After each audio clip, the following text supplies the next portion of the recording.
everybody else who's here. Is it okay if I take off my mask when I speak? Raise your hand if it's okay. She told me beforehand. It is a fair question, and we're doing it. Okay. She mentioned it to me before. I was just checking that it was all, everyone was here who she is. Yes. Okay. Good afternoon, everyone. Thanks for coming. And Democrats are so proud that the American Rescue Plan is already delivering help to millions of Americans. We said before, help is on the way. Now we can say, help is here.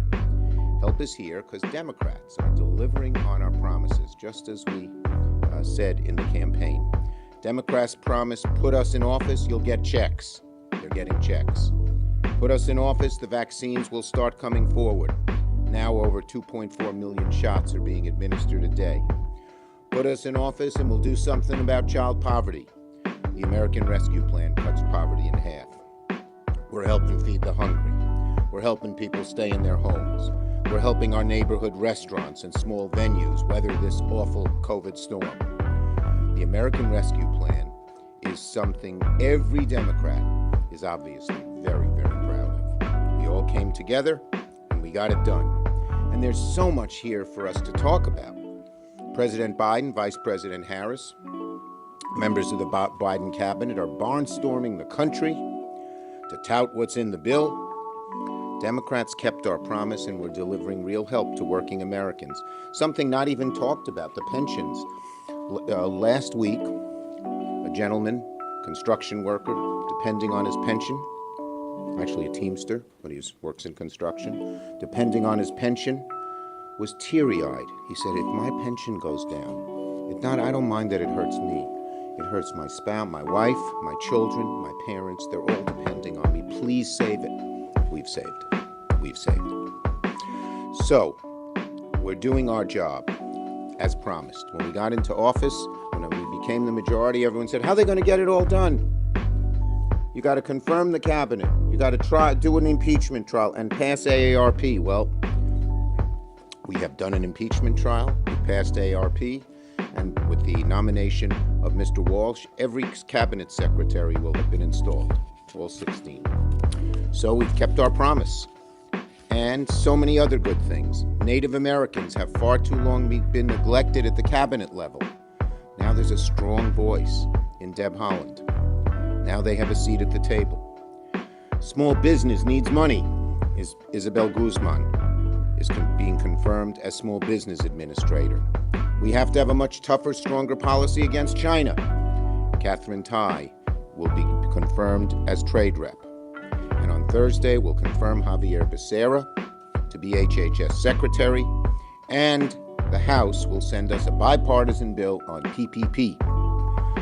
We Senate Democrats support it unanimously. We want it to move as quickly as possible. I just hope our Senate Republican friends will agree to pass the PPP extension without delay so that small businesses that need our help won't fall through the cracks. Senator Durbin. Let me put my mask back on. And Senator Durbin, with or without mask, as it is. Sans mask, as we say in Illinois. As they say in 12 years ago, you remember when Mitch McConnell pronounced the beginning of the Obama administration the one-term presidency, and then set out to deny any Republican votes for anything Obama wanted. It went on and on and on for months and even years. It was frustrating to be a senator, even worse to be an American looking to the Senate for results. So what plan do the Republicans have in this round? It appears it's the same McConnell playbook. We are not going to play. We are not going to participate. And look what happened. We passed the American Rescue Plan without him. And the American people now get a look at what Mitch McConnell and his Senate Republicans refuse to support. It addresses the most fundamental concerns families have across America. First, the pandemic. Second, the economy. And third, a myriad of other issues, whether it's schools ready for kids or whether it's individuals that receive enough cash to make it through the next few months. These are the bottom line issues for America, and McConnell stays on the sidelines. He refuses to participate. I hope he's wrong. I hope enough Republicans decide this is not the right approach, that they'll join us in bipartisan efforts. There are many things we can't do by reconciliation. We need a bipartisan approach. And I hope they'll see that it's in the best interest of this country for us to come together. And the argument that this bill, this American Rescue Plan with 1.9 trillion or so, is full of pork, is full of beans. When you get down to it, this bill really does what it says it does. It helps the Americans directly. No sleight of hand, no hidden tricks. It just basically comes through with the money when they need it. It's not only good for them, it's not only good for our communities, but it's good for America. The economists tell us we need to get up off the floor and move forward again together. We're going to do it with the American Rescue Plan. All right.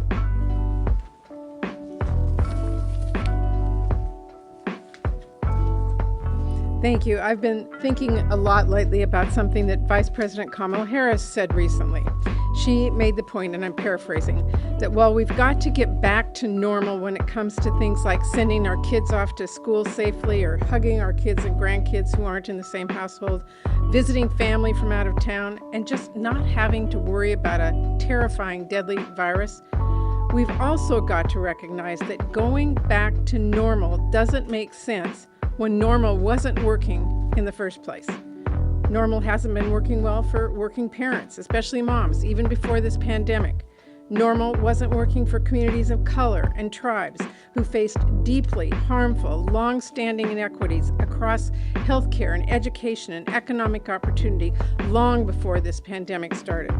Normal hasn't been working for our essential workers, many of them who kept our country running this year while making poverty-level wages, or people with disabilities who've long faced ableism and inequity when it comes to accessing health care, getting a job, or receiving a quality education. I could go on, but what I'm glad of is the American Rescue Plan will help our country not just get back to normal, but set a course towards a fairer, stronger country and economy where all of our families and communities can succeed, not those just at the top. Expanding access to affordable childcare, direct payments, tax relief for families, making healthcare more affordable, and so much more that's in the American Rescue Plan are ways to help our families weather the storm of COVID-19 and ensure our economy works for all of us. We've got a lot of work ahead, and we are far from the finish line when it comes to COVID-19. But we are going to stay clear-eyed about the challenges that we face. Make sure the Biden-Harris administration is fully staffed and able to put all of their all into ending this pandemic and continue putting workers and families first in everything we do. Thank you.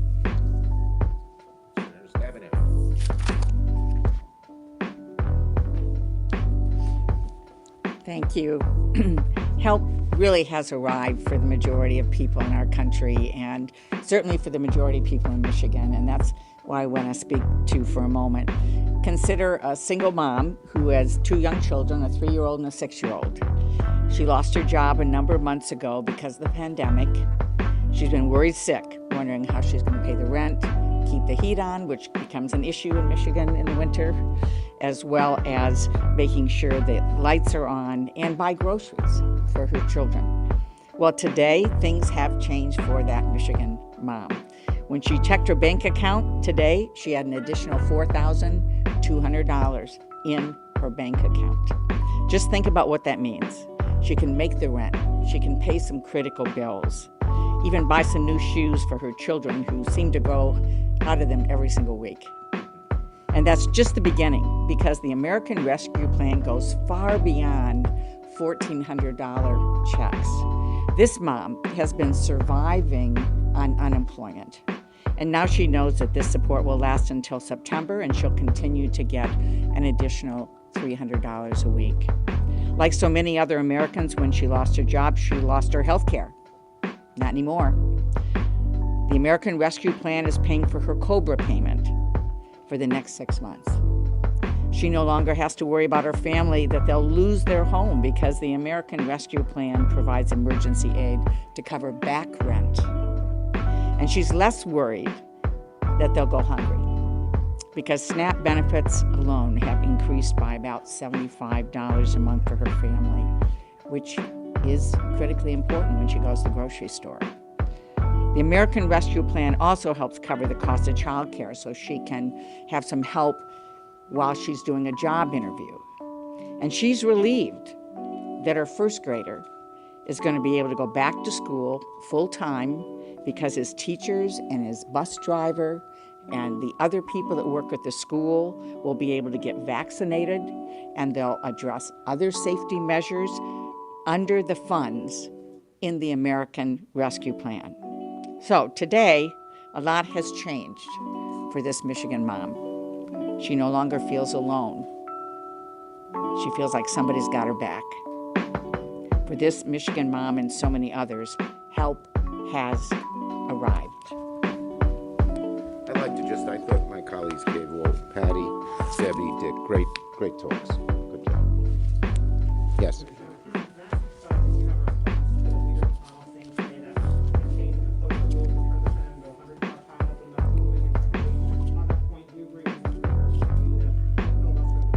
Okay, let me answer both. First, Senator McConnell is always looking for a diversion. He knows how popular ARP is. He knows he and his whole caucus opposed it, and that the American people, even Republicans, we just surveyed in New York State, 55% of Republicans are for the ARP now that it's passed. So he's always looking for a diversion. As for the issue, we Democrats, all of us, believe we need big, bold change. As I've said before, we hope our Republican colleagues will work with us to produce that change. We will try to get them to work with us. But if not, we will put our heads together and figure out how to go, and everything is on the table.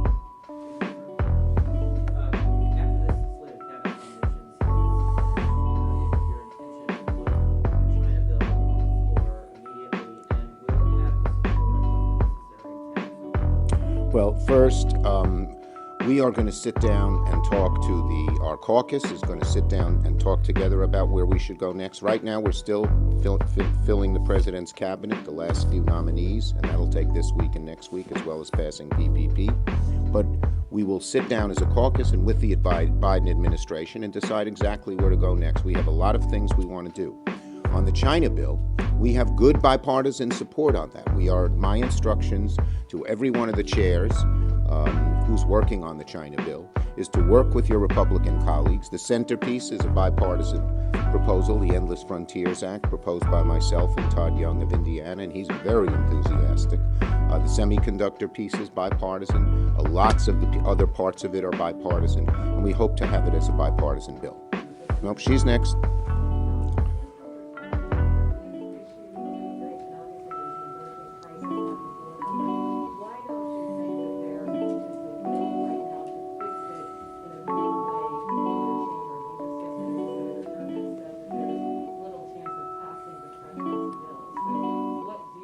We believe, look, I think the president's bill is great. And as you know, it's not that different from the bill that Senator McCain and I worked in the Senate with a gang of 8.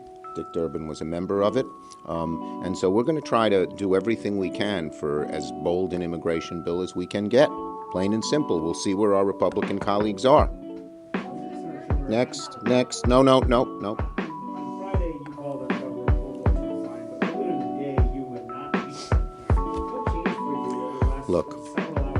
Look, as I've said, New York State, under this COVID crisis, needs safe and they need secure and safe and strong leadership. The women have come forward. I'm proud they have. They've made some serious allegations, and they should be listened to. Because of these allegations, the governor has lost the confidence of his governing partners and of many New Yorkers, and he should step down. Next. Okay.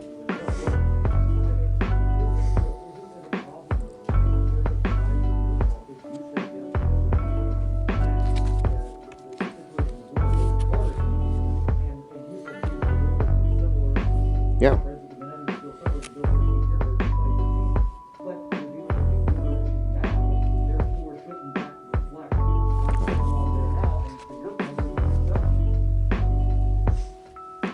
It's a challenge, and the new administration deserves an opportunity to respond to it.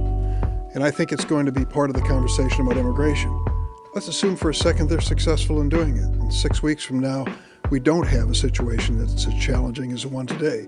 Does that mean the Republicans will come forward for immigration reform? I'm not sure. But I think we need to deal with this reality at the border. I've said to the administration, come forward with your plan. Mayorkas is testifying maybe tomorrow in the House of Representatives, and I'm looking forward to what his suggestions are. We want to work together. One question each. Yep.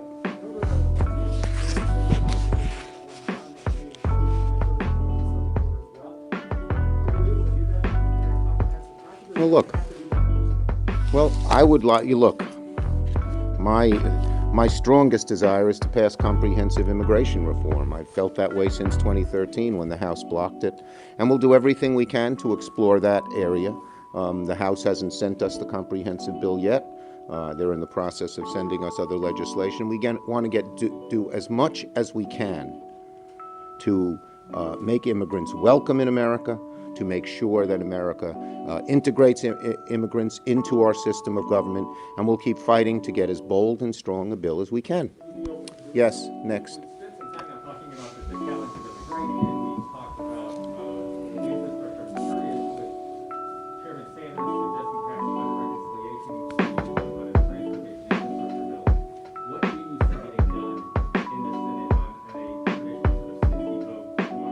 Well, as I said, we're going to try to work with Republicans wherever we can. The China bill is a bill. There are other bipartisan bills that we're talking to our Republican colleagues about, and when we can work with our Republican friends, we will. But we must get bold change, and if our Republican friends block it, we're going to put our heads together and figure out the best way to go. Everything's on the table. It's plain and simple. Okay, thank you, everybody.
Now that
Hello and welcome to the Nomiki Show. I am Nomiki Konst.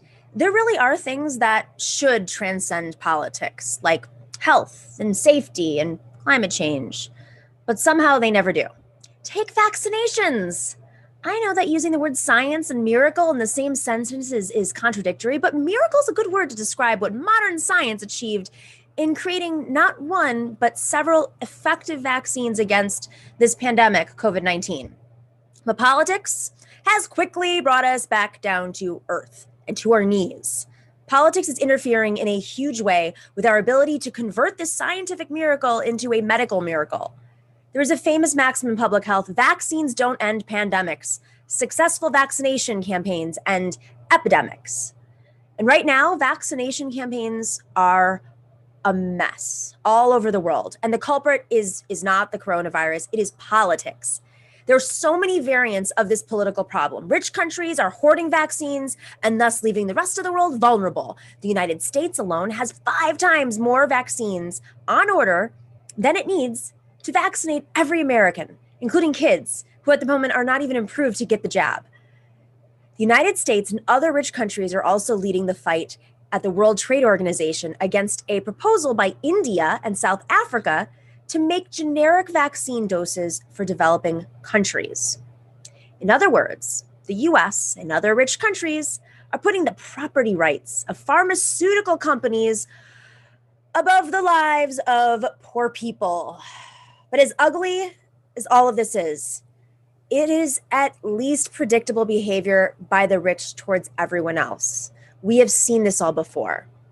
What is really weird, though, are the people within the United States who are reluctant to take the vaccine because, well, politics.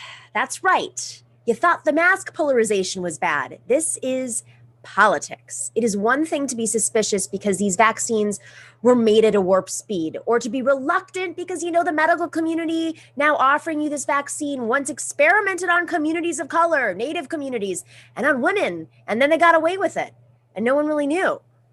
But how to explain that Republicans are resisting the vaccine in numbers that are larger than any other group? Republicans are 3 times as likely as Democrats to say they will not be vaccinated. All told, half of all Republicans either say they won't get the vaccine or aren't sure yet. When you combine these resistant Republicans with other groups, including kids, many of whom are not yet eligible, there is a real danger that the country will fail to vaccinate enough people to stop COVID. And you will be wearing those masks, those of you who still are, for a very long time. Having hoarded enough vaccines for everyone, we will fail because we cannot get everyone to take the vaccine. I would like to blame all this on Donald Trump. I would like to blame a lot on Donald Trump, but I'm not going to, because here is why. Not because it's Lent. I'm giving other things for Lent right now. I don't blame Donald Trump because the only way forward is actually to depoliticize the vaccine. Get that? None of us are all safe until all of us are safe. You can't just tweet that. We have to mean it and live it. That means giving away some of our doses to countries where not a single person has been vaccinated yet. That means loosening intellectual property rights so other countries can make more vaccines. And here at home, it means encouraging conservatives to take the vaccine. Trump and Melania took the vaccine in secret. He should get out now and make sure every one of his backers knows he took the vaccine and that he believes they should too. Hell, take credit for the vaccine as you have been. Or maybe somebody should just leak the photos of them getting the vaccine for the good of the country. And conservative media needs to step up big time. Rupert Murdoch got his vaccine. Take a picture of that. Put that out there. Any of the other OAN, Newsmax, any of these people who are on the shows, who own the companies that have gotten their vaccine, somebody leak the photos. This isn't a political game. It is a matter of life and death. Even if you don't care about the rest of us, think about your viewers, your own viewers. I'm looking at you, Fox News. You've got an old audience, vulnerable to COVID. And your ratings right now are not that great, so you may need them around. Look at the positive way the Christian Broadcasting Network approached the story for their audience. Now that 3 vaccines are available in the U.S., President Biden and health experts believe there will be enough to vaccinate the adult population by Memorial Day. The key will be getting shots in arms. For me, as a scientist who's also a Christian, this is an answer to a lot of prayers, and it feels as if this is the way in which God is helping us get through this. The way in which God is helping us get through it. It's creative, and it took some guts, and it was great spin. We've become so used to media organizations pandering to build their audiences, we have almost forgotten what it sounds like to tell people what they need to hear rather than what they want to hear. Finding a messenger who will be listened to is part of making this work. So good for them. That was smart. Get a scientist who's a Christian.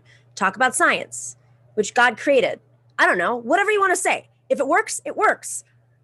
We all should be looking for ways to get the message out to our people in ways that they can appreciate, to stay healthy and spread the facts, not the virus. It's all about where you meet people. Meet them where they are. So that's how we can all protect each other. So somebody has got to step up on the conservative side, maybe take the lead with a Christian broadcasting network. All right. Speaking of alternative realities, we have a wonderful show today. Tom Nelson is on. He is not in an alternative reality, but he is running against Ron Johnson. He's running for the senator to be senator of Wisconsin, and then later we have Napoleon Dynamite. Oh my God, Napoleon the Legend. I'm going to call him that now. Napoleon the Legend and Joshua Kahn Russell are joining us to talk about today's events. We'll be right back after I have this sip of water.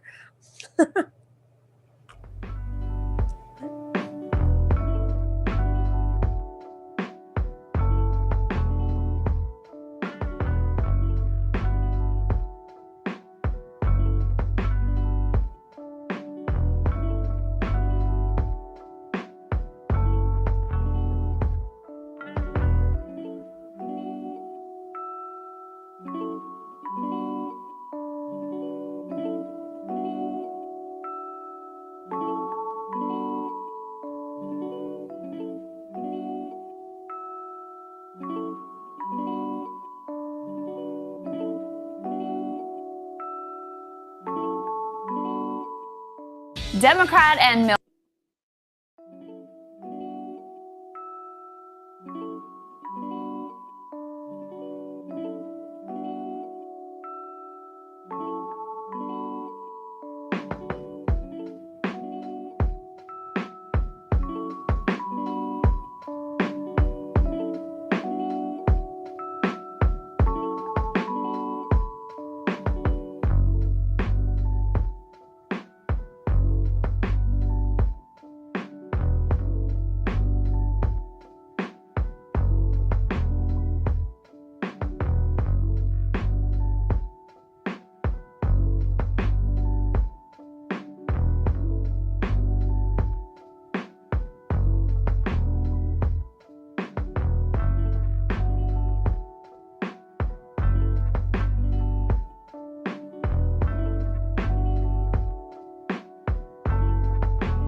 Hi. Do you hear me? A hot mic.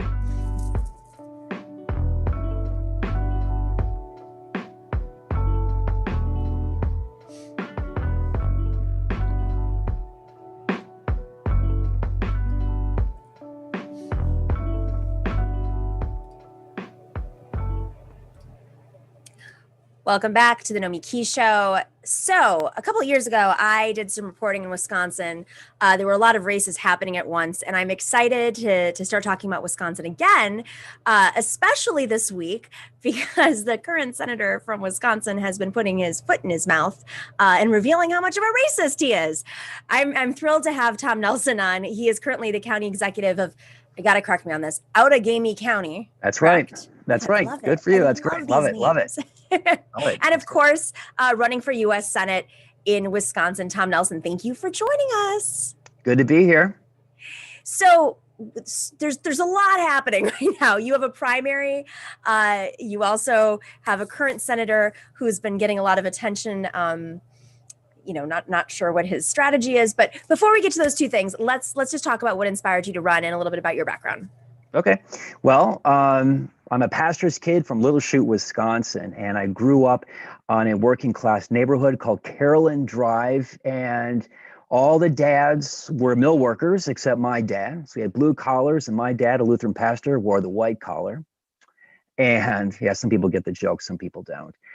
And so I spent summers of college working at a paper mill, and as county executive, I saved a paper mill, which is a subject of my book that was just released last week. And my life experience is a little bit different than Senator Johnson's. I worked on my uncle's farm baling hay. I bussed tables at a supper club, stocked shelves at the local grocery store. And, I have the life experience. I have a pretty good sense of what someone like me, a U.S. Senator, could affect and help working families, whether it's Medicare for all, whether it's a Green New Deal, whether it's pushing back and fighting bad trade deals that has cost a lot of jobs, not just in the Fox Valley, but across the state. And there really isn't, I think, more of a stark contrast in those terms, in a lot of other terms, with Ron Johnson, who in business and in politics was born with a silver spoon in his mouth. Or a foot in his mouth, too. Or wasn't it Ann Richards who said, the late, great Ann Richards, a silver foot in his mouth? So. Silver foot in his mouth, exactly. That's of George H.W. Bush, if I recall properly. Yes. So this is interesting because, Wisconsin obviously has been a center point in national politics for many years. And obviously it's where the progressive movement, so many of our previous union laws and the great protections workers have come out of Wisconsin and have been pulled back because the Koch brothers and others have invested so much to make Wisconsin the petri dish for their libertarian experiment. But the last couple of weeks I've heard people call Wisconsin Republican because of Johnson, hearing about the words that he said. They say, well, he's from a conservative state. That's just not the case. Can you explain to folks what the makeup of Wisconsin really is like? That's right. Well, let me make two comments. First of all, going back to the comment I said that he had a silver spoon in his mouth, not just in business because he is a billionaire son-in-law, but also in politics. I mean, he happened to get elected in 2010 and 2016, which were pretty good Republican years. And unfortunately, he defeated the great Senator Russ Feingold. And it's not lost on me that this is the seat of Russ Feingold, as well as Gaylord Nelson. But another thing we have to take into consideration, not a lot of people really talk about this, is even though that we have paper thin margins, so it's been plus or minus about 20 to 30,000 votes. That was a margin that Trump won in 2016. That was a margin that Democratic Governor Tony Evers won in 2018, and President Joe Biden about 20,000 in last year. But I think what makes it so close is not the politics, but laws that have restricted voter access. If you look at the studies about what voter ID, you're looking at anywhere between 1 to 3 percentage points. So instead of, a state that's maybe plus or minus 1 point, it's actually, more blue than I think people give it credit for. And I think that that's a really big reason in that regard. I was really surprised to learn that Milwaukee is the most segregated city in the country. It's a little bit, on one hand, it's surprising because it's a northern state, and I think folks would think of the Deep South being more segregated. But on the other hand, there has been so much investment by conservatives in restrictive voting laws in Wisconsin, as you just mentioned, and of course, making sure that people of color are not mobilized to the voting booth so that they can keep their power in Wisconsin. Why do Republicans care about Wisconsin so much as opposed to maybe some other states? Why was that their petri dish? Right. And I think that's a great question. And I think there is a two-word answer, and that's the Bradley Foundation. I mean, that's one of the largest and possibly not oldest, but largest, I wouldn't say a conservative organization, but a right-wing organization. And so they looked at Wisconsin. This is their home state, and they started making this. This goes back to the 1980s and the 1990s, where one step at a time, $1 at a time, one office holder at a time, they started doing those things. And that really is the MO of the conservative right-wing movement, going all the way back to the 1970s. I mean, they created this little old legal club called the Federalist Society back in the late 70s, early 80s. And they were fine. I mean, they were fine waiting in a quarter of a century, 20, 25, 30 years. They knew that they would get there, and they did. And of all the states out there, Wisconsin really has been bearing the brunt of that experiment. But notwithstanding, this is a state with a very proud progressive tradition, and you have people who are carrying on that tradition. People like John Nichols, who is the correspondent for the Nation, and like I said before, you had Russ Feingold, and you also had the legacy of the modern day environmental movement with Gaylord Nelson.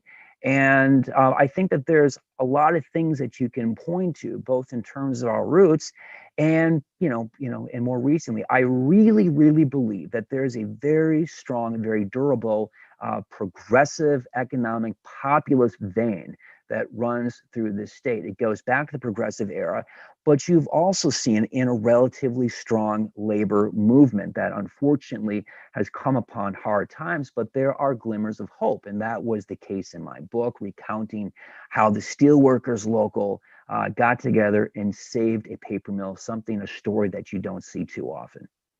The paper mill is very important in Wisconsin. It's a huge industry. I remember when we were facing the toilet paper shortage just a year ago. I remember reading all these stories about how there were all these paper mills that were producing toilet paper in Wisconsin. They couldn't. It was right. Amazing to hear the stories behind this. But why were they pushing to shut down paper mill? What's happening there with the paper mills? Well, that was just simply a case of a mom and pop paper mill that was 129 years old, 128 years old, and they just happened to come upon tough times. They had a business model that they were going to transition from the older white grades to the brown packaging grades, which of course is a very, very lucrative market considering all the shipping that is going on, all the e-commerce, especially during this pandemic. And what happened, it was this greedy bank, PNC Bank, that decided, you know what, we can call the note.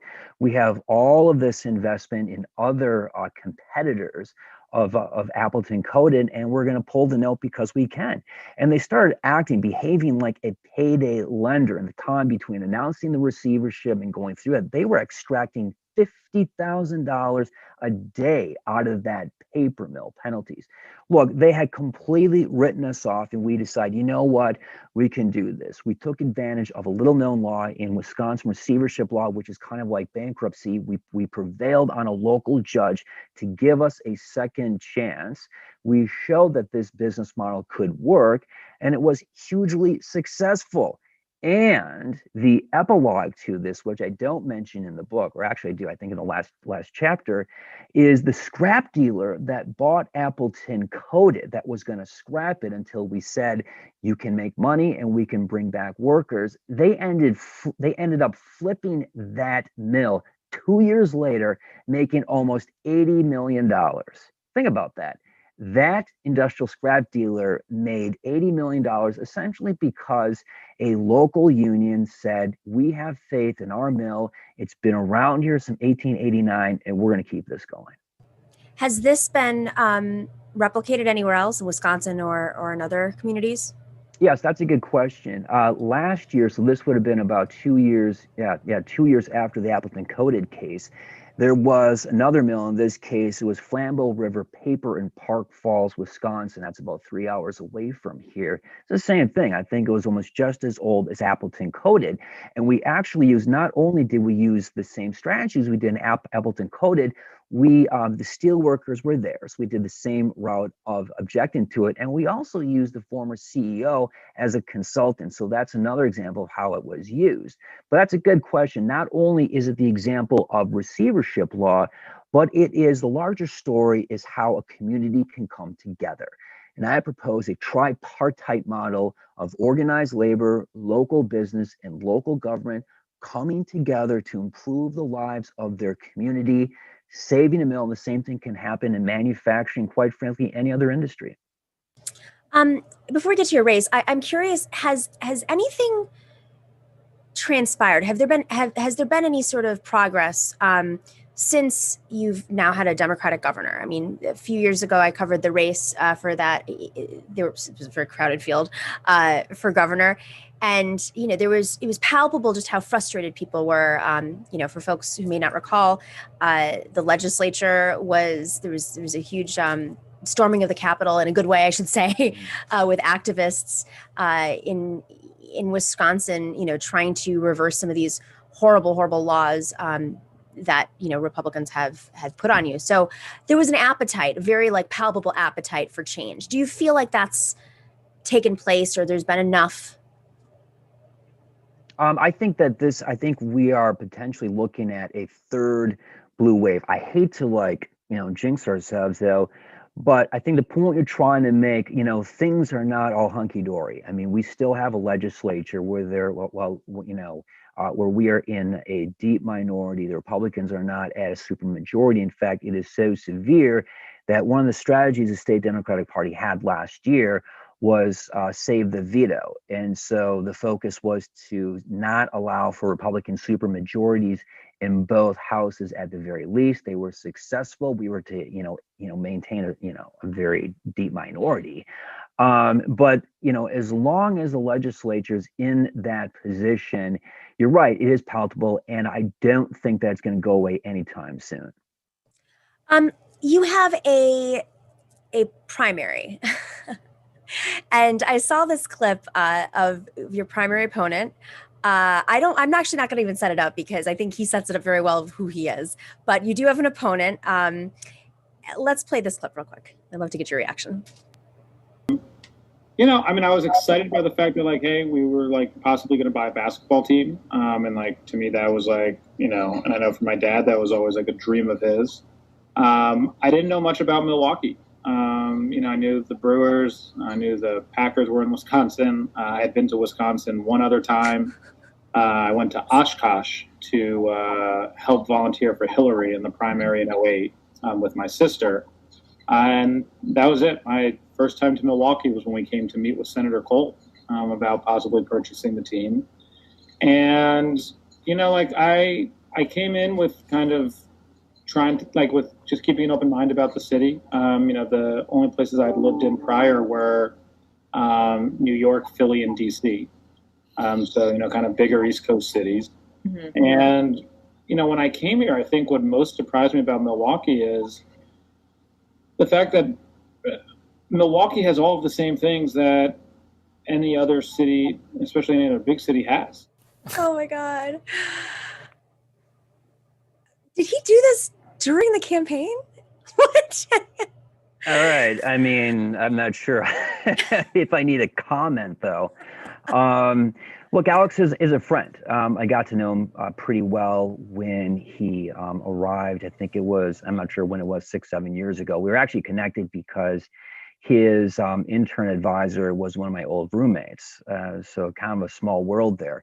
But, Alex, great guy. I've known him for some time. And I think that there are a lot of differences, both with regard to our background, I think what we bring to the race, and what we want to do in the U.S. Senate.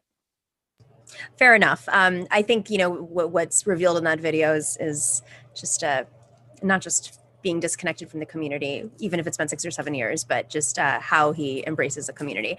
But I think you will have a comment on what Senator Johnson was caught saying a few days ago and how he's doubled down. Let's play that clip. I knew those are people that love this country, that truly respect law enforcement, would never do anything to break a law. And so I wasn't concerned. Now, had the tables been turned, and Joe, this got me in trouble. Had the tables been turned and President Trump won the election, and those were tens of thousands of Black Lives Matter and Antifa protesters, I might have been a little concerned. I mean, this has been getting so much national attention.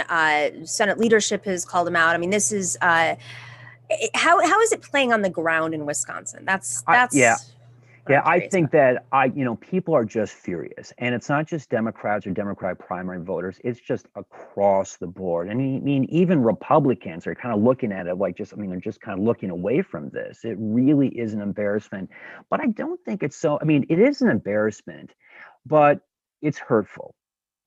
It's wrong, and how it. It really hurts a lot of people. I think that that's kind of been lost in this whole debate. Yes, those were awful comments. Yes, it was embarrassing though, but they were hurtful comments. And there's a lot of people in Wisconsin. There's a lot of people in Outagamie County that I think were really hurt by those. And I think this is all the more reason why he needs to resign. And I'm not just talking about sticking around to next year. If he's going to run, he's going to run. I mean, we are going to defeat him soundly. But I think for the good of the nation, the good of the state, he needs to resign, and he needs to resign now. Are there other people calling for his resignation in Wisconsin? We were the first ones shortly after the insurrection. I looked at them like, yep, we're done with this. This guy's got to resign. And of course, quite a few people followed up, and as they said, and rightfully so. But yeah, others are doing that, and I think it's important. I think it's important that it happens because you need to have a chorus of people who are saying the same thing, in this case, calling for a resignation. But, regardless if someone else is going to call for the resignation, I will continue to call on him to resign all the way up until Election Day. And if he were to resign and say there was a chorus of Republicans, his colleagues, local Republicans, the Republican Party, whoever, Mitt Romney, that also called for him to resign, what happens next? Like, does the governor appoint somebody? How does this all play out? That's a good question. I believe that the governor does not appoint someone, so I think that there would be a special election. That was the case, and this goes back many, many years after Joe McCarthy left the U.S. Senate, so we can start making comparisons with Joe McCarthy and Ron Johnson. I think that could be another 2 or 3 or 4 segments. So there was a special election, and the great Bill Proxmire won that seat, who is a storied, who is a legendary elected official here in Wisconsin. So he needs to resign. And then there's the primary on each side, or is it just like a right? Okay, very interesting. So if he doesn't resign, what's next for your campaign? How are you guys? When is your primary date for the Democratic primary, and what can people do to help you out? We're going to continue to do this regardless, of what Senator Johnson does. We have a message. This has been a very, very effective campaign. We have been gaining support. We have quintupled followers on social media just in the last month or so. We're getting endorsements. People can come to our website, nelson4wi.com. The same thing for both Twitter and for Facebook. And this is a people-powered grassroots campaign. I don't have millions. I don't have billions. It's kind of like I'm living a Bernie Sanders stump speech, billionaires and millionaires. That's going to be the next 18 months of my life. You were a Bernie delegate. Yep, that's right. All right. Thank you so much, Thomas Nelson, for joining us today. Go check out his website. We'll put it in the information section on our site, on YouTube and on Twitch. But in the meantime, good luck. What's that primary date again? Second week in August. Second week in August. There we go. So we have an August primary. Yeah. So it's going to be a late primary. Beautiful in the summertime. It is. My family used to go to Wisconsin Dells. Great memories for my family. Oh, really? Well, that's good. I was in Buffalo. Just like Buffalo in the summer. All Wisconsin is beautiful all year long. You're campaigning well. Take care, Thomas. Thank you. We will be right back with our extraordinary panel, Joshua Kahn Russell, and not Napoleon Dynamite, Napoleon the Legend. My embarrassing, we got to do a mashup of all these gaffes. I'm starting to feel like Joe Biden, but much, much, much younger. All right, everybody, we'll be right back after the break.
Hello, welcome back to the Nomiki Show.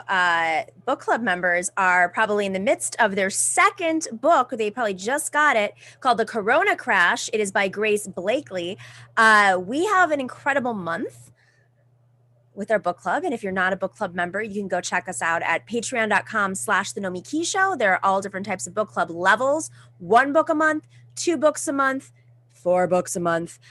We have just finished up Mackenzie Work's book. I think a podcast is going to go up probably early next week. It is Capital is Dead. Is This Something Else? It's fascinating. It's about how data and capitalism is being built off of like data. Now you've got these, I forgot what they're called. This was in the news last week, how these new pieces of art are basically like digital items that are stamped. I mean, that's a perfect example of how capitalism is being built off of like nothing, like information. Really interesting book. I'm not summarizing it very well, but we'll talk about it with Mackenzie Work. And The Corona Crash is our second book of the month. So those of you who have 2 books a month, you should have that. And then for the crazy ones like me, we have Hostile Environment and Rentier Capitalism. That's coming up for the rest of the month. You definitely want to check it out.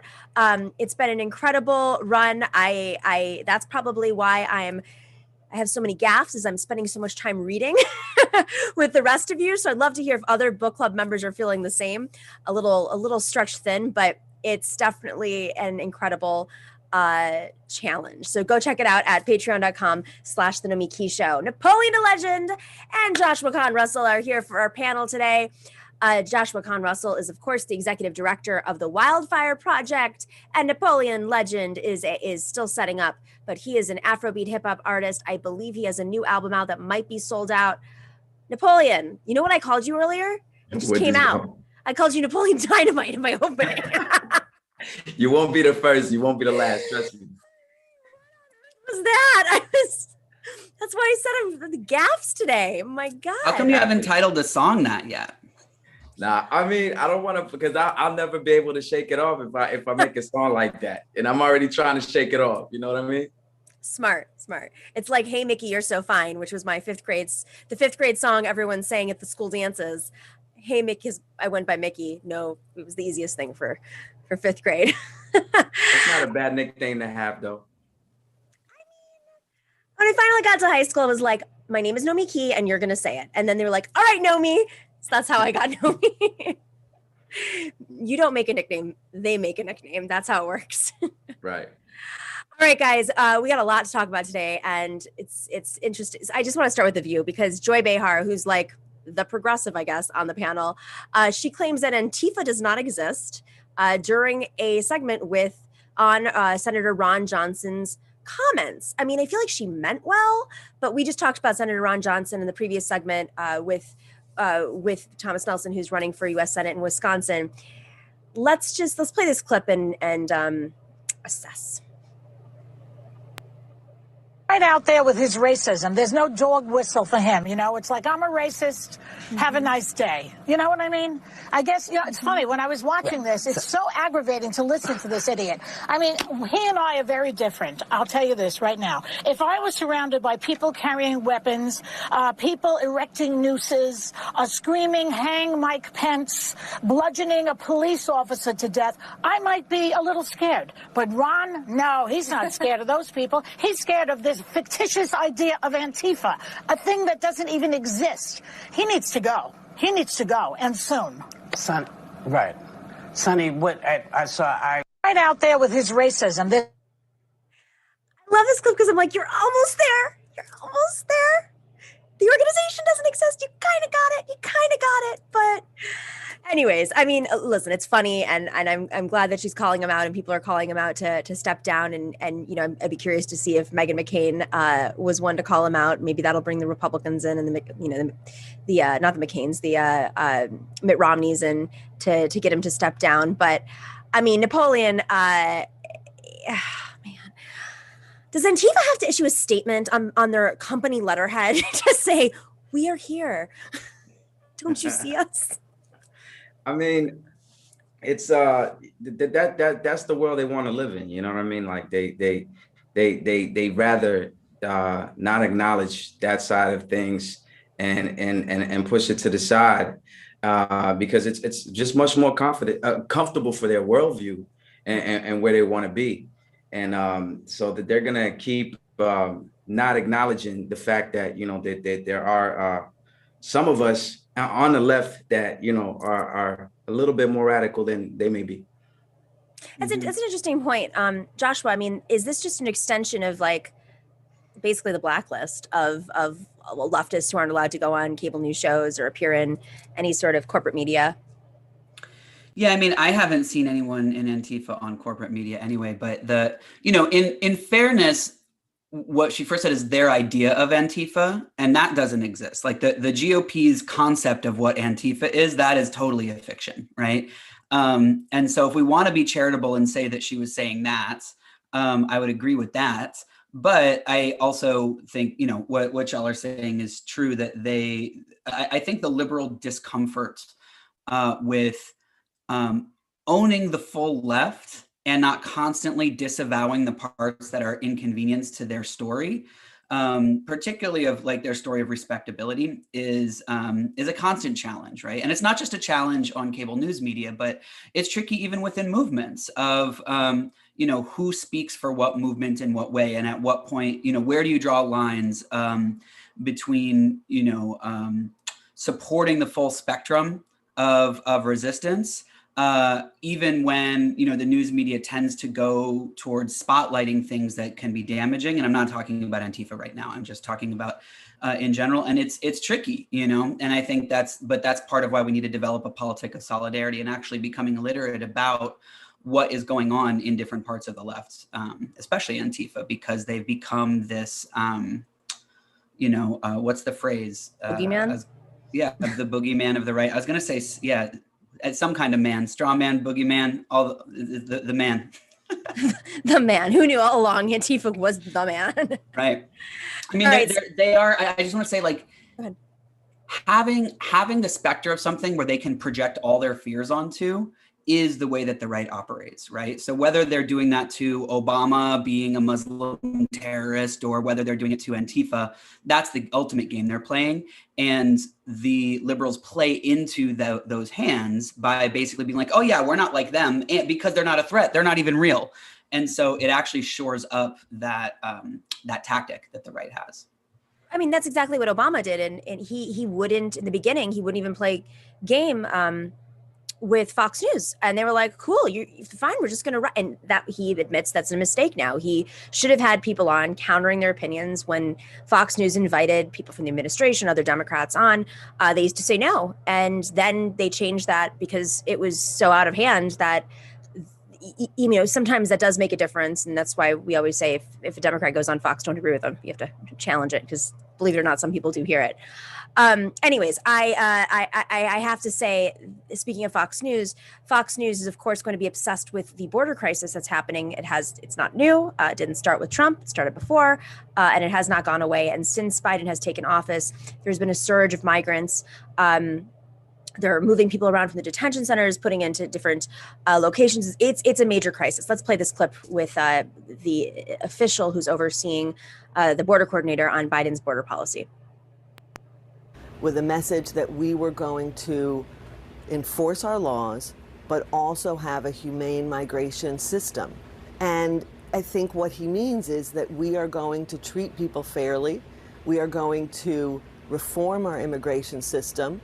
And so while I understand what he was saying, I think that it's not the way we would put it. It is a more humane system, but it is not open borders, and it is not the fact we're going to enforce our law. It's a more humane. The walls are painted a nice blue. They get a blanket. They get one meal a day rather than once every 3 days. It's just humane detention centers. Napoleon, I mean, you've been done a lot of work in Europe, and there's a migration crisis in Europe in which it's a humanitarian crisis. There have been fires that have broken out in these places, UN investigations. I mean, where does the buck stop? I mean, that's my question on this is are they just trying to figure out how to fix the problem that got so much worse under Trump? Or is there really, are they really trying to navigate this gray zone? That's probably a little bit of both. It seems like they're uneasy every time they have to talk about it. They rather not have to deal with it. And people keep bringing it up. And they're like, if we focus on the pandemic or other things and not talk about this, because it's really bad on their optics. And the problem with this whole situation is there's a lack of transparency. Like, honestly, that we don't really know what's going on. And I doubt that it's like peaches and cream over there in those so-called detention centers or whatever they want to call it. I'm not sure a lot has changed. It is a problem. I can acknowledge that it's probably not easy to fix, but because there's people coming in illegally and they have to see how to handle it. I think that with a situation like that, I would love for them to be transparent and tell the truth and kind of acknowledge the fact that there's a crisis and we're trying to see solutions. But that's never gonna happen. You know what I'm like? It's like they're never gonna just fess up and say like, you know, this is out of hand. We're trying to find solutions and we're open to other solutions. But you know, they rather sweep it under the rug. I mean, it would be amazing to see him go bold, especially with Kamala Harris, who called it a humanitarian crisis. She went to one of the detention centers with other presidential primary candidates in just last year in Florida. I mean, I think what's so concerning is like regular liberals are like, wait, what? This was so bad just like 2 months ago, and now there are more migrants at the border. I would love to see them go to the border, champion some plan, even if it's not perfect, which she's admitted it's not going to be perfect. It's going to take time.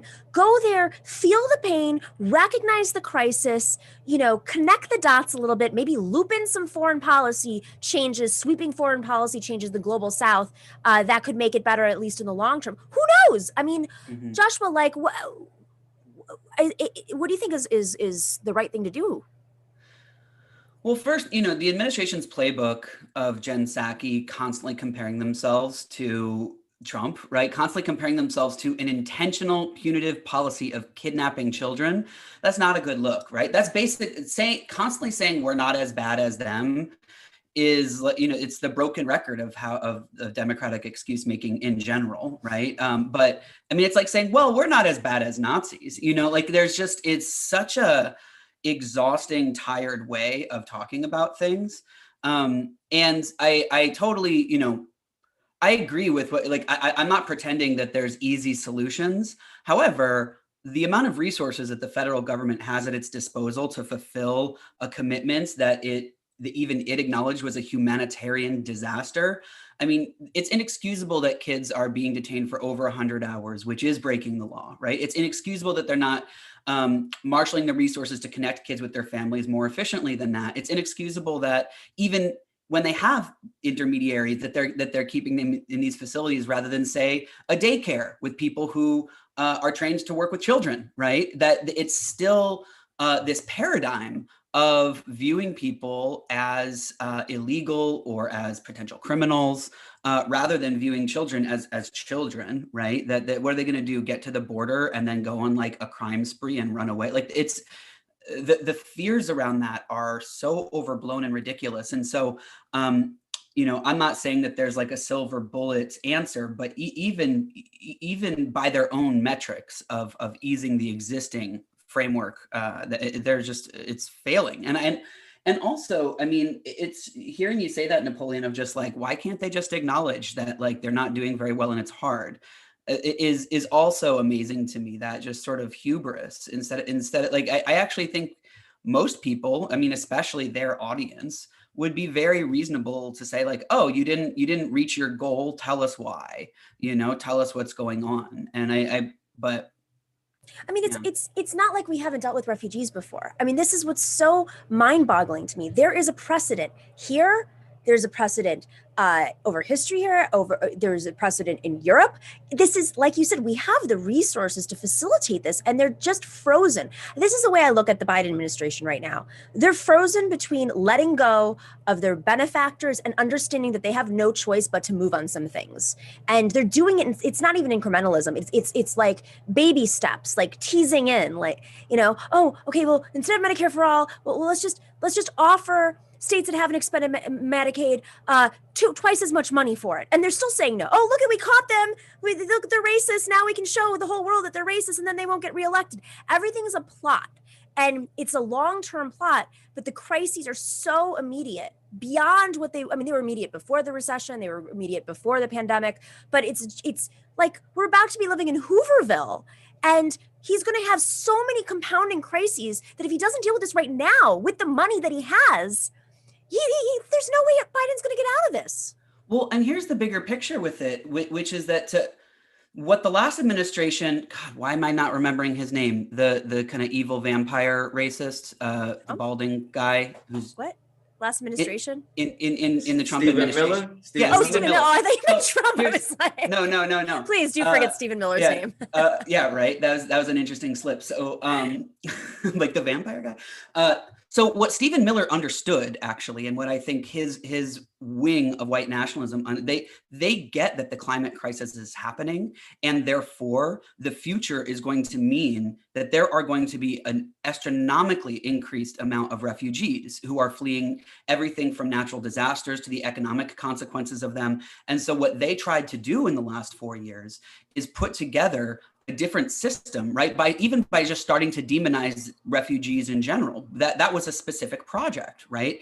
And so they were trying to re-engineer the immigration system because they are anticipating that happening. And what is the left doing that? I mean, certainly not the Democratic Party. If the Biden administration understood, oh, we need to actually shift the architecture of this system because the strain on it is only going to grow, right? So rather than basically just trying to make more humane the existing infrastructure that is not humane at all. And I mean, even that word is ridiculous. To me, it's like how you talk about animals, right? There's like, it's just gross, and it's not forward thinking, and it's not visionary. Final thoughts, Napoleon, on that? Anything else? Yeah, I agree with that. I mean, it's kind of what you both are saying. I think they would benefit, and we would all benefit from just they're having a plan to show that they're acknowledging that there's a crisis. The crisis is going to get worse, and we need to take some serious steps. And they just have a bold plan for the future because it's only going to get worse. And it feels like they want to deal with these type of crises with just straight talking points and just hoping that there's something else that is going to make people forget and not talk about it anymore. Yep. It's like they think we're living in the 90s, that the economy is booming and and they can just coast. I want to pivot a little bit just quick before we wrap up to a New York City mayoral candidate who is leading in the polls right now. Of course, I'm talking about Andrew Yang. God help us. Joshua, you used to live in New York. Napoleon, you are a New Yorker. All right, let's put up the Andrew Yang tweet. This is Dana Rubenstein, not my favorite reporter. Just as a side note, I wasn't actively involved in local politics, and I was living in New York. And New York is so blue that there isn't that much to be engaged with politically. Oh my God, man! Just give it to me this is my little one. Oh my God, this is the guy who thinks that you can have selfie stations or whatever he's calling them to do Instagram influencer stations.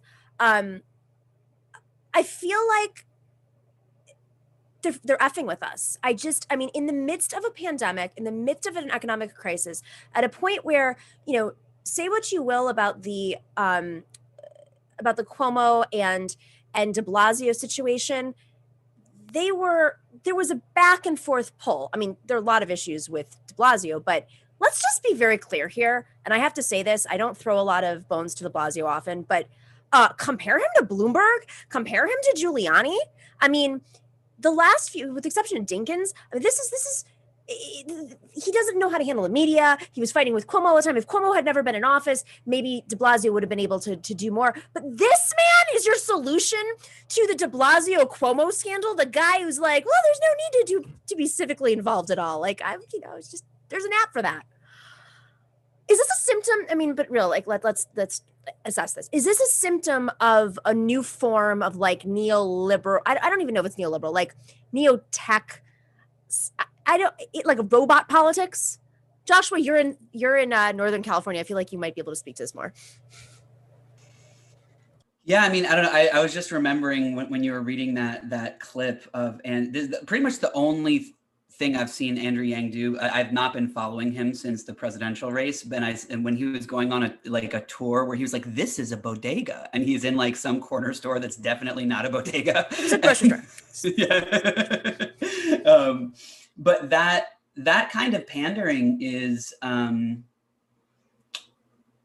don't know who any of that plays to. I just really don't. I get Andrew Yang's appeal in other ways, right? I get the fact, the UBI appeal, for example, but most of what he was running on in the presidential race was national oriented policy.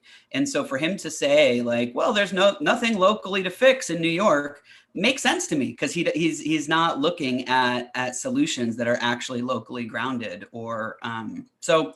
Yeah, I don't know. I don't know that I can tie it into San Francisco. I don't know that as far as, I'm the not tech seeing a lot of sector tech. being like, how they've there's this new model of a Democrat, like Cory Booker kind of started this trend. He's not, but he was like the tweeter, and then he was in with the tech companies and Hollywood. You know what I mean? Yeah, the tech culture in the Bay Area is shifting so quickly that it's actually hard for me to keep up with the political implications of it. Like, it's definitely changing, in terms of the voter base of who people are attracted to. But I haven't seen tech people run as much, especially like Brock Pierce. It's that what? Brock Pierce ran for president. He's the crypto king who's trying to colonize Puerto Rico. Well, I just mean in the Bay Area. Yeah. And so, yeah. Napoleon, how's the subway doing in New York? I'm not sure. I haven't been. You've taken this. It hasn't changed. Let me just be clear. It hasn't changed since you've been on the subway in the pandemic. The last time I rode the subway, it was actually a little bit less people, so it was like easier to get from A to B. Yeah. But it's like Andrew Yang. He's just. I feel like it's all image with him. It's all about being the cool guy. I sense a lot of like Elon Muskism and Tony Starkism, Iron Man and Marvel type things, where he's trying to be, he's like above it all. And I think there's a fan base for that type of person. I'm not sure. Electorally, I don't know if he could win anything in New York or anywhere else, but there's like this crypto tech savvy type cool guy that's going to save the world with like big ideas, so it's like he's above anything that could be local and what's going on, because he's just a different type of politician. I think that's how he's trying to position himself. And I think it's dangerous, frankly. Like, I don't want people like that in politics. You want people who actually care, who are involved, who's not scared to get their hands dirty. I don't care about, like how cool you are and, nah. Here's some math for you, Andrew Yang. I'm looking at you. The budget's you have a budget crisis. You have a public school crisis in which public schools have been severely underfunded for over a decade, and also illegally so. You're going to have to maneuver that. You have a NYCHA crisis. You're going to have to use, you're going to have to work with the federal government with the public housing situation, which is a crisis. You have a homeless crisis. You have a small business crisis in which every single small business, I can't believe the statistic I read a few months ago, did not pay the rent in the city. So you want to use your math? Do me a favor. Pay attention to what's happening locally. As a New Yorker, I'm insulted that this is still going on. And and to other Democratic candidates, maybe you should start throwing some fire, because that's the only way he's going to feel the pressure. It's not happening through Twitter. It's clearly not happening with Dina Rubenstein. She was more obsessed with throwing hit pieces against me a few years ago. But they're more obsessed with the left. They're more obsessed with going after the left than they are against Andrew Yang, because they don't think it's real. But he's leading in the polls. This is the first ranked choice voting primary that we'll see. And the election's on June 23rd, I believe, or the end of June. We got to start taking this seriously. It's no joke. If you were scared of Trump, this is the alternative version for New York. And the guy doesn't even understand the crises that the city is crumbling right now. And he thinks, oh, it's totally fine. It's a blue state. Yeah, Cuomo, he's great. Haven't you seen? He made this comment right now. That part is such a tell too. To say it's a blue state, therefore it's okay. That tells you everything you need to know about his worldview, whether he's paying attention or not. Yeah. Is that like, oh, it's the game of Democrats versus Republicans. All of the problems are the cultural grievances we have against the GOP, and that that's the tell right there. Even beyond him saying, I don't actually know anything about the state that I'm running in. He's not reading the newspapers. Governor Cuomo is in a downward spiral. What? All right, that's my moment. We're going live, guys. I'm just so pissed off at this guy. All right, Joshua Kahn Russell, thank you for joining us. Napoleon's Legend, or Napoleon Dynamite, whatever you want to call him today. Thanks for joining us. Go check out your album. Is it sold out? What's the deal with it? Well, the vinyl, the physical copies are sold out. However, you could get it. You could get it on iTunes or any other type of digital platform. It's called The Hole in My Heart. The Hole with a W, so it's like the hole and the hole. It's a play double on entendre. Words. Yeah, exactly. All right, thanks, guys. We'll see you very soon. And to everybody in the chat, let's do some shout outs here. We've got Luke Hang, What will America do with its future climate migrants from coastal cities? Great question. I don't think Biden's gotten to that part yet. Daniel from California, if Antifa doesn't exist, then who stormed the Capitol on January 6th? Ha ha ha, sarcasm. Also, Nightbot is a bot, so no need to thank it. Oh, I didn't know that. Interesting. Okay. Dorsey, the producer. I love Nightbot. Kyler Asado, ooh, Nomiki, have you considered having Tim Shepard on? He's a progressive pastor person running for, sorry, I'm still laughing, running for Senate in Missouri, and he's pretty interesting. We will put that down. Thank you for sharing that, Kyler. Also, Kyler says, or maybe Michaela Wilkes. I don't know. She's running against Steny Hoyer in Maryland, where there's a progressive infrastructure being built heavily and quickly. Yeah, I have to look back into her race. I saw that she decided she's running again. I'm going to take a look at that, because Steny Hoyer, man. All right, what else do we have? Or just say, these are notes to me, Dorsey. I'm getting mixed up. Thank you to Professor Harvey K, who's in the live chat on both Twitch and YouTube. I know that there is a Harvey K emoji. I don't think they're called that on Twitch. Please don't make fun of me, okay? I'm gonna play the game, I promise. I'm gonna learn Twitch. I'm gonna get in with the Twitch culture. It's gonna happen. I'm learning it. I have to live it. I have to do the lived experience. So we will play a game when we hit, I believe, 75 subs, right? On YouTube, not on Twitch. All right, Midi Docs and Mario, thank you for working those algorithms. And as always, huge thanks to Bob C. Choke in the Orb and Chuck Diesel on YouTube, and Dorian Sapiens, A Difficult Truth, Nightbot, the bot, our means, and Nug Wrangler on Twitch for keeping the live chat troll free. Oh, Biden Pog. I guess that's one of our pogs. It's not emoji, it's a pog. What about is it a Harvey K Pog also? I think so. No. Okay. I'm getting more confused. Okay. This is like talking about sports with me. All right. We will see you tomorrow for a great show. Wednesday, 3 p.m. Eastern, right here on YouTube and Twitch. And thank you to all of our patrons who are checking us out through audio. We love you. Stay in solidarity. See you tomorrow.